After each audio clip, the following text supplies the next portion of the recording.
Greetings, all! Today, we'll be examining the mythical bog steel type Pokemon Genesect, the Paleozoic Pokemon. Terrifying in both their appearance and power, and never beasts to be underestimated, Genesect are monstrous insectoids that can blow away just about anything that dares to make them feel threatened in any way. Genesect have semi-humanoid bodies with a pair of legs and a single pair of arms, standing in a bipedal fashion with the abdomen pointing downwards, but the full true appearance of the form is currently unknown as their outer frame is fused with a multi-segmented violet cybernetic armor suit. The single claw on each of their feet and hands allow them to make use of their body for physical strikes. Their saucer-shaped head with raised upper ridge on the top of their head and glass red eyes allow them to track prey readily, and the photon blaster on the back works to blast away any target they set their sights on, with a differently colored cartridge in the back depending on what, if any, drive is currently installed into their systems.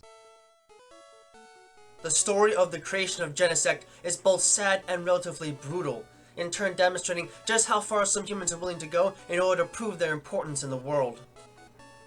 While Team Plasma was still operational in the Unova region, an isolated Lagerstadt deposit was found just off the coast of November Town.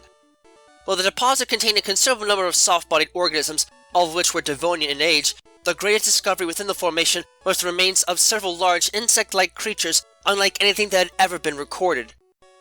While it is widely believed that insects did in fact begin to appear within the Devonian period, these fossilized creatures were completely radical in terms of not only their size, but also the relatively advanced construction of their bodies. More importantly, however, these fossils still contain preserved fragments of DNA within them. This meant that, much like the fossils of Pokemon like a North or Cranidos, the creature could potentially be resurrected. N, the leader of Team Plasma at the time, presented a group of his finest researchers with the task of carefully reconstructing and resurrecting the creatures as best they could without altering their genetics too much. N wanted the beast to be as pure and natural as possible, for Pokemon were only worth using in his eyes if they were completely natural. For several months the project progressed slowly within the P2 laboratory just outside of November Town with little success. It appeared that the DNA was simply too fragmented to properly work with N's specifications.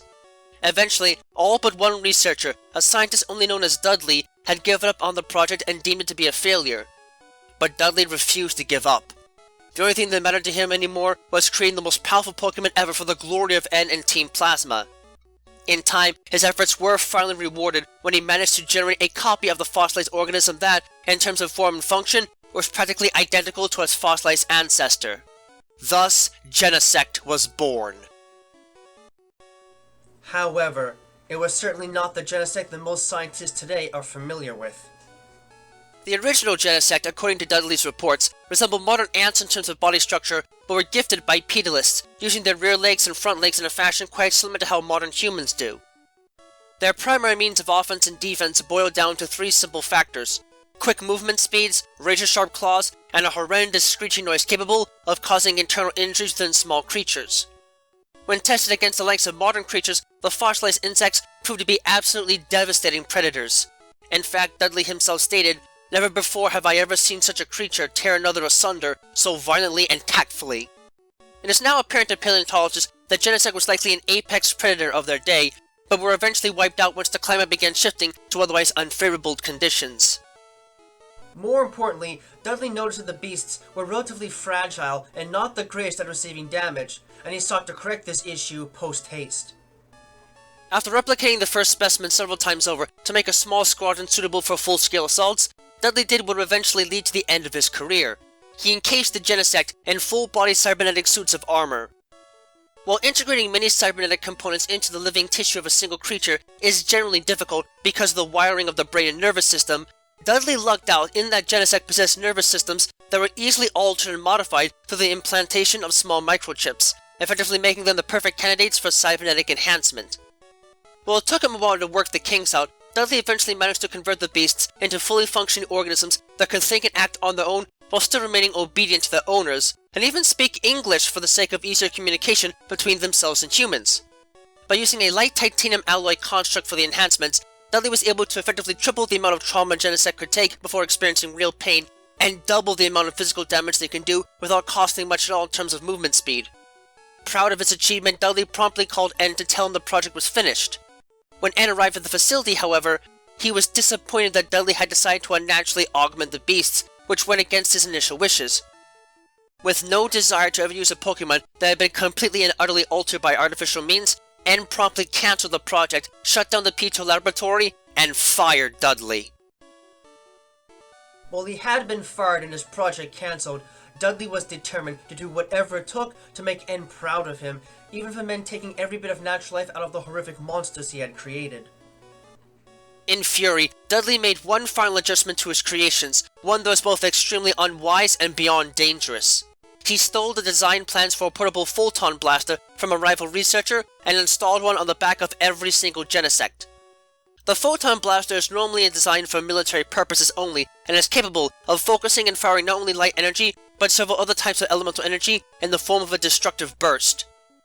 Since the original project was cancelled due to the cannon simply being too dangerous to use, Genesect are currently the only creatures on the planet in possession of the original prototype weapon. Dudley did not find the weapon was quite versatile enough, however, so he installed his own little program into the device that would allow Genesect to better utilize the cannon's ability to focus light into a beam of damaging energy by combining it with a specific signal source or fuel. These signal sources, collectively referred to as the burn, douse, shock, and chill drives, effectively allow Genesect to change the element of their photon blaster's specialty weapon, a bundled burst of light energy referred to as the Technoblast attack. But the attack is only a normal type attack by itself, it is deceptively powerful, and the addition of the above drive changes the attack into a fire, water, electric, or ice type attack respectively. As a whole, the addition of the photon cannon effectively turned Genesect into walking weapons of mass destruction, as their ancient predatory instincts would continuously drive them, in the words of Dudley himself, to vaporize everything and anything that startled them or made them uncomfortable. After countless tests with this perfected toys, however, it appears that Dudley began to learn the error of his ways, and came to regret putting his creations through so much agony and torture just to make them better fighting machines. While he has yet to reveal exactly when he did so, Dudley eventually did decide to give up the project and release his digital hold on the creatures, allowing them to dissipate out into the wild. Or at least, that was the plan. Before he could do so, however, a secret pocket of Team Plasma attempted to steal the Genesect for their own use. In defense, the Genesect awakened and, deeming the attack as a threat, destroyed the facility before escaping into the wild. Although they are considered to be a threat on par with most legendaries, the actual hunt for Genesect has been postponed for now, in the hopes that they will eventually be able to integrate themselves into the wild with little trouble. In fact, since they were not modified in any way in terms of diet and feeding lifestyles, it is quite likely that Genesect will be able to carve out their own niche within the natural world without needing any assistance from humans. Due to the degree of cybernetic enhancement, it is quite likely that the Genesect will be able to sustain their bodies for many decades, perhaps even 100 years or more, and will likely die from defective parts than anything else beforehand. As such, it is important that they be taken care of and protected from harm, especially by those who would otherwise wish to use them for nefarious purposes. On that note though, any form of direct confrontation with them can be tricky, as their access to download, their only possible base ability, can potentially make them even more of a terrifying threat to face in battle, especially when combined with their potent stats, as these creatures are only lacking in HP and defense when it comes to their base stats being above average for fully evolved Steel-type Pokemon, and all of their base stats are above average for fully evolved Bug-type Pokemon, possessing the highest base stat total out of all Bug-type Pokemon, and easily being seen as one of, if not the most dangerous Bug-type Pokemon currently known to exist. While the number of Genesect that are actually released into the wild is uncertain, it is known that at least 5 successfully spread the word of their existence during the New Torque City incident. 9 years ago, 4 normal Genesect, including a shiny red version that acted as the leader of the group, found themselves living in a world far beyond the time they knew well after being resurrected, and in turn were forced to cope with the radical shift in environment. While these beasts all came to interact with some people and Pokemon around Pokemon Hill of New Torque City, a sanctuary built to act as a haven for Pokemon of all kinds that prefer the look of nature over the surrounding city, the Red Leader saw all as a threat to the safety of its kind, and used wireless transmissions to force his brethren to attack humans and Pokemon that it deemed threatening. One such beast happened to be a female copy of the legendary Pokemon Mewtwo, which took little offense to that attack at first, as it somehow knew that they were in unfamiliar territory. The Genesect went into the sanctuary within the city and began to build a giant cocoon-like nest out of cyber-organic string as a home base. Little did they know that the roots of their home were intruding upon the electrical generators beneath the city, causing them to malfunction to the point of self-destructing, which could have potentially caused massive blackouts and fires if not disconnected from the power grid. A battle ensued between the Red Leader and Mewtwo, who was forced to Mega Evolve into Mega Mewtwo Y multiple times during the course of the fight, while a group of young trainers took to controlling and becalming the rest of the squad on the ground. Sadly, the worst came to pass when a massive electrical fire started in the wooded area, creating a catastrophe in the process. Thankfully though, the young trainers were able to reason with the other Genesect and convince them, as well as the other Pokemon present in Pokemon Hill, to help stop the blaze, which they did post-haste. After a bit of a fight with Mewtwo, ending with the Mewtwo forcing the Red Leader into space in order to break through his ignorance, the Red Leader was in turn relieved of its rage and came to understand that the world around them was no longer what it once was, but was nonetheless the same planet. The Genesect managed to find a new, safer place to build their cocoon home in the middle of Pokemon Hills, and the Mewtwo clone left, confident that they would finally be able to live in peace now. Oh boy. Well, as much as I like to look on the brighter side of life, there are times where the follies of the human race really do come to light in a big way, and sadly Genesect is definitely the poster child for humanity going a bit too far. The fact that these creatures were even able to be resurrected in the first place is amazing, and I would have loved to have seen what they were like when first brought back. But sadly, that is unlikely now, given that they've all been turned into the cyborg killing machines they exist as today. The sheer rarity of them is really what classifies them as mythical Pokemon, and it's something that's actually rather thankful, given how vicious these monsters tend to be in the wild. While I will give them credit in being intelligent enough to hold an actual conversation with other Pokemon and even people, that doesn't excuse their often ruthless behavior and the sheer destruction they can wreak in battle. Up close, their sharp claws can slice through flesh with ease, and from afar, they can decimate others with their Photon Blaster, and even use them to get the jump on Pokemon that might otherwise have a notable type advantage against them. However, with all of this said above everything else, I do feel sad for them, as I can only imagine the sadness and confusion they must have faced at first, coming into a world that is so different from the one they are used to. It seems that many have made peace with this fact at the very least, but for those that have not, the utmost caution is recommended if one doesn't wish to be a victim to their bestial instincts.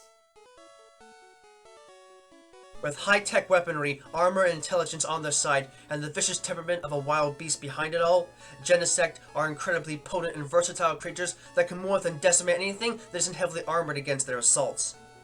You likely won't ever have to worry about actually coming into contact with one of these cybernetic monstrosities, but if you do, you better be packing some serious heat if you want to get out of that battle without critical injury. Just do yourself a favor and make sure to bring the strongest armaments you can if you want to really take one of these monsters on. Otherwise, you may be left as little more than a splatter on a wall when they bring out the big gun to really end your day.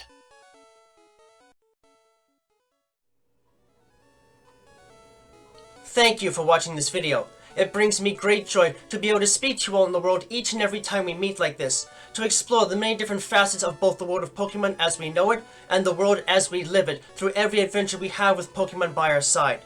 If you'd like to, please subscribe, ring the bell and all that jazz, to keep yourself updated on content uploads and other materials of the like. You can also follow me on Twitter if you'd like to know right away when something new is uploaded, and my written works, from which most of this is based on, can be found on DeviantArt. Links to both can be found in the description down below. Remember that the world of Pokemon is a place full of wonder and mystery, and you never know what to expect. So, stay vigilant, keep watch, and always be prepared for the unexpected. Until next time, trainers and friends of all sorts, have a wonderful time.